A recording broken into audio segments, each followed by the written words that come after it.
Doctor صاحب آئے روز کبھی پیٹرول بم، کبھی بجلی بم، کبھی آٹا غائب، کبھی چینی کی قلت، کون جواب دے اس سب کے لیے؟ وہ جواب دیں جنہوں نے منصوبہ بندی کی تھی. ان کی ناقص سوچ، ناقص منصوبہ بندی کی وجہ سے ہم پچھلے 40 سال سے مسائل میں گھرے ہوئے ہیں. کون سی منصوبہ بندی کی میں بات کر رہا ہوں کہ آپ نے یہاں پہ آٹو موبائل انڈسٹری کا ایک جال پھیلا دیا، اس کے ساتھ موٹر سائیکل، اس کے ساتھ آپ نے موٹر ویز. کبھی آپ نے سوچا کہ دنیا میں ریلویز کا نظام چلتا ہے، شہروں کے اندر ریلویز ہوتی ہے، انڈر گراؤنڈ ہوتی ہے، جس کو میٹرو کہتے ہیں یا سب وے کہتے ہیں. پبلک ٹرانسپورٹ ہوتی ہے. دنیا کے جو ترقی یافتہ ملک ہیں جن کے پاس اپنا تیل بے شمار ہے اور وسائل کی کمی نہیں ہے، ان کا نظام دیکھیں شہروں کے اندر پبلک ٹرانسپورٹ سے چلتا ہے. ہمارا کیسے چلتا ہے؟ ہمارا اب بازاروں میں جا کے دیکھیں. آج میں ایک بازار میں گیا ہوں کہ چلنا، گاڑی کا چلانا محال ہے. ادھر سے موٹر سائیکل، ادھر سے کنچی یا چنگچی اور ٹرک، ہر چیز. لوگوں نے تو کہیں جانا ہے نا. اربن ٹرانسپورٹ تھی، بہترین ٹرانسپورٹ تھی پاکستان کی، شہروں کے اندر بھی چلتی تھی، انٹرسٹی بھی تھی. کس نے بند کی تھی؟ میاں برادران نے بند کی تھی. کوئی جواب پوچھنے والا ہے ان سے کہ آپ اربن ٹرانسپورٹ کو ختم کرتے ہیں، آپ ریلویز کو آپ تباہ کرتے ہیں. اب پاکستان کا جو ریلوے کا نظام ہے جس کو آپ استعمال نہیں کر رہے، اس کو قابل استعمال بنا دیں. خسارے میں ہے. تو یہ ایک پورا ایک علیحدہ سے ایک پیرالل اکانومی پاکستان میں ٹرکوں کی، بسوں کی، ٹرانسپورٹ کی. اور اب یہ دیکھیں کہ یہ منصوبہ بندی ہے کہ $18 بلین کی ایک تخمینہ ہے کہ آپ یہ انجن یا کل پرزے جیسے کہ آپ گاڑیاں جوڑ کے لوگوں کو آپ دے رہے ہیں، آپ 25-30 بلین کا آپ تیل اس کے لیے خرید کر رہے ہیں. یہ منصوبہ بندی جس کی وجہ سے مہنگائی کیوں ہے کہ میں زرعی معاشرے میں چلے جائیں، کوئی بندہ سبزی پیدا کرتا ہے، اس نے مارکیٹ میں لے جانی ہے نا.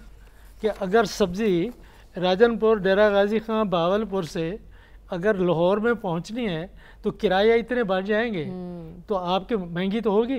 اس بندے کو تو کچھ نہیں مل رہا. اور ٹرانسپورٹ ان کی کرایہ اتنا زیادہ ہے کہ یہ سبزیاں گل سڑ رہی ہیں، لوگ ایسے پھینک رہے ہیں، مفت دے رہے ہیں. تو یہ پکڑنا ان کو ہوگا. میں ایاز امیر صاحب کی اس بات پہ اتفاق کرتا ہوں کہ جب تک یہ موروثی سیاست کو آپ نے مصنوعی غباروں سے ہوا بھر بھر کے آپ نے ان کو زندہ رکھا ہے، اس وقت تک پاکستان آگے نہیں بڑھ سکتا. آپ نے ان کو 4-5 دفعہ آپ نے ان کو آزما لیا ہے. آپ ان کو 5ویں دفعہ لے آئیں، 6ٹھی دفعہ لے آئیں.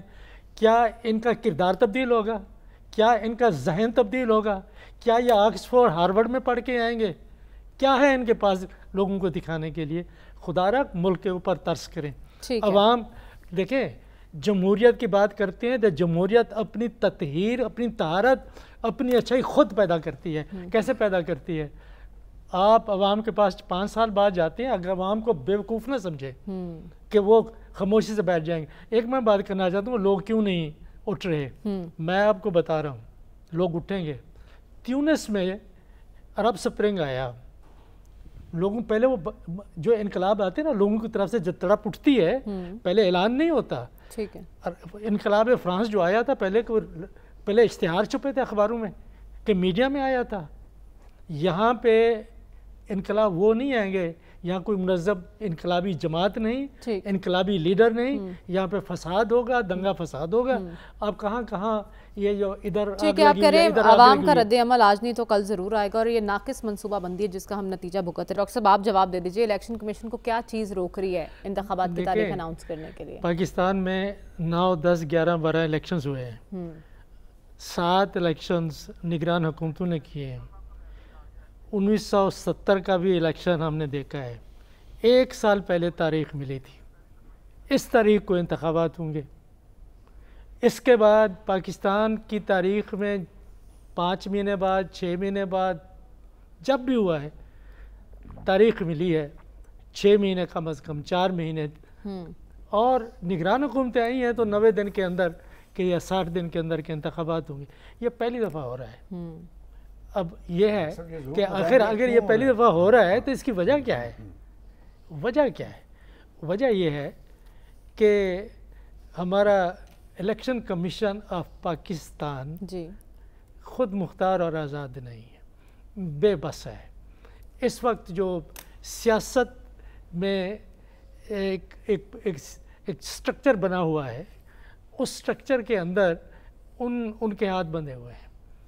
ان کو مجبور بھی سمجھ سکتے ہیں، آپ یہ بھی کہہ سکتے ہیں کہ وہ علائق کار بنے ہوئے ہیں. اگر الیکشن کمیشن آف پاکستان آزادانہ فیصلے نہ کر سکے، انتخابات جب بھی ہوں 3 مہینے بعد ہوں 6 مہینے بعد ہوں، ان کے بارے میں انتخابات کی صحت کے بارے میں ساری دنیا سوال اٹھائے گی. ٹھیک ہے، مجھے آزاد نظر نہیں آتا، اس کی وہ خود مختاری مجھے نظر نہیں آتی. آخر وجہ کیا ہے؟ کیوں نہیں؟ تو اس سے شکوک و شبہات جو پیدا ہو رہے ہیں، یا یہ ایک دیکھ لیں کہ معیشت ہو، سیاست ہو، انتخابات ہوں، اگر غیر یقینی صورتحال پیدا ہوتی ہے تو کنسپریسی تھیوریز بھی چلتی ہیں، افواہیں بھی گرم ہوتی ہیں، اور دشمن بھی آپ کا فائدہ اٹھا سکتا ہے. تو کیوں نہیں؟ اس کی بنیادی وجہ یہ ہے کہ وہ جہاں بدگمانی ہو سکتی ہے کہ یہ انتخابات شاید نہ ہوں یا اس وقت ہوں جب کسی کا دل چاہے کہ اب ہونے چاہیے. یہ ہو سکتا ہے. ڈاکٹر صاحب، آپ کی نظر میں اس تجویز پر الیکشن کمیشن کا کردار کیا ہونا چاہیے تھا؟ میرا خیال یہ ہے کہ یہ سوچنے کی بات ہے کہ صدر کا عہدہ ایک صدر ریاست قوم کا ایک سربراہ ہے، قوم کا سربراہ ہے. حکومت کے نہیں، حکومت کے وہ وزیر اعظم ہوتے ہیں. ریاست کے سربراہ ہیں. ریاست کے سربراہ اور وفاقی علامت ہیں کہ اگر ریاست کے سربراہ کی عزت بخشیں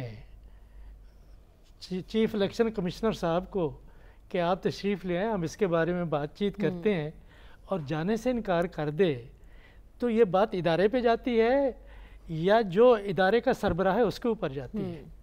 کہ روایات کیا ہے کہ جمہوریت خصوصی طور پہ پارلیمانی نظام روایات سے چلتا ہے.